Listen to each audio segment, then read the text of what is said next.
கர்த்தருடைய பரிசுத்தமான நாம மகிமைப்படுவதாக. ஆசீர்வாதமான ஒரு நல்ல காலை வேளையிலேயும் பாளையங்கோட்டை இந்திய தேவ சபையிலிருந்து காலை மன்னாவை உங்களுக்கு வழங்குவதில் மிகுந்த சந்தோஷம். ஒவ்வொரு நாளும் ஒரு சுருக்கமான தியானத்தின் வழியாய் உங்களை சந்திக்கிறேன். அநேகர் இந்த வார்த்தைகளை கேட்கும்படி ஜெபியுங்கள், பிரயாசப்படுங்கள்.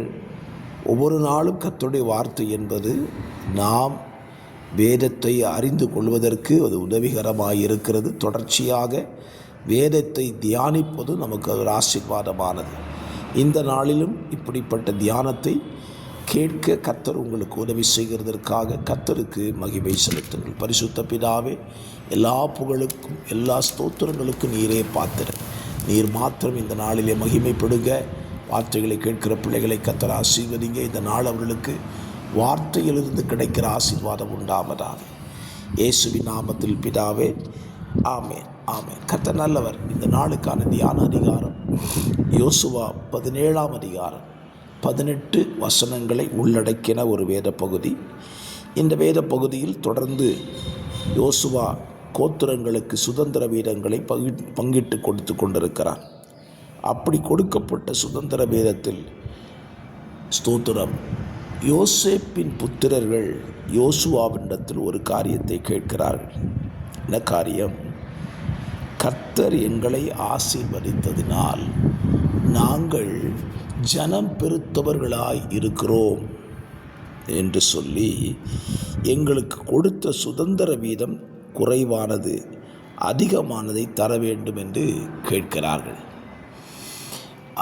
யோசுவா அவர்களுக்கு பிரதியுத்தரமாக, நீங்கள் உங்களுக்கு தேவையான இடத்தை அவர்கள் குறிப்பிட்டு சொல்கிறான். பெர்சியர், ரப்பாமியர் குடியிருக்கிற காட்டு தேசத்துக்கு போய் அங்கே உங்களுக்கு இடம் உண்டாக்கி கொள்ளுங்கள் என்றார். இன்றைக்கு இடம் உண்டாக்குவதில் கவனமாக இருக்கிறோம். அது உலக மக்களாக இருந்தாலும் சரி, ஆவிக்குரியவர்களாக இருந்தாலும் சரி, இட பெருக்கத்தை அதிகமாக வாஞ்சிக்கிறோம். 5 சென்ட் வைத்திருக்கிறவர்கள் 50 சென்டாக வாங்குவது எப்படி? 50 சென்ட் வைத்திருக்கிறவர்கள் 1 ஏக்கர் 2 ஏக்கராய் மாற்றுவது எப்படி? இடப்பெருக்கத்தை சிந்திக்கிறார்கள். நல்லது. எதற்காக இடப்பெருக்கம்? இடப்பெருக்கத்திற்கான அவசியம் என்பது, ஜனப்பெருக்கம் இருந்தால் இடப்பெருக்கம் தேவை. இன்றைக்கி ஜனப்பெருக்கமே இல்லை, ஆனால் இடப்பெருக்கத்துக்கு மட்டும் நம்ம என்ன செய்கிறோம்? முக்கியத்துவம் கொடுக்கிறோம். இந்த காலை சிந்தைக்காக ஒரு காரியத்தை சொல்லுவேன். நீங்கள் ஜனம் பெருத்தவர்களாக இருந்தால் உங்களுக்கு இடப்பெருக்கத்தை குறித்ததான ஜெபமும் வளர்ச்சியும் தேவை. யோசேப்பின் புத்திரர் சொன்ன வார்த்தை அதுதானே, கர்த்தர் எங்களை ஆசீர்வதித்ததினால் நாங்கள் ஜனம் பெருத்தவர்களாக இருக்கிறோம்.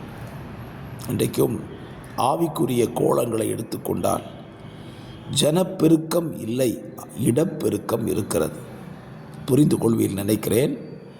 மிகப்பெரிய ஆலயத்தை கட்டுவார்கள், 10 பேர் உட்கார்ந்து கர்த்தரை ஆராதிப்பார்கள். ஏன்? நமக்கு இடப்பெருக்கத்தை வாஞ்சித்தோம், நாடினோம், அதை செய்திருக்கிறோம். மிகப்பெரிய பிரம்மாண்டமான ஆலயங்களை எல்லாம் கட்டுகிறோம். ஆனால் அந்த ஆலயத்தில் உட்கார்ந்து ஆராதிக்கிற ஜனப்பெருக்கம் நமக்கு தேவை. ஆகவே இந்த காலவெளியிலே நீ இந்த காரியத்தை சிந்தியுங்கள். 2 ராஜாக்கள் 6ஆம் அதிகாரத்திலே எலிசாவினிடத்தில் தீர்க்கதரிசியின் புத்திரர் சொல்லுகிறார்கள், நாங்கள் இருக்கிற இடம் மிக குறைவு, ஜனம் அதிகம், ஆகவே இடப்பெருக்கத்தை உண்டாக்க விரும்பினார்கள். ஆகவே இந்த காலவெளியிலே முதலாவது நம்மில் ஜனப்பெருக்கத்தை தேவன் தரும்படி கேட்போம்.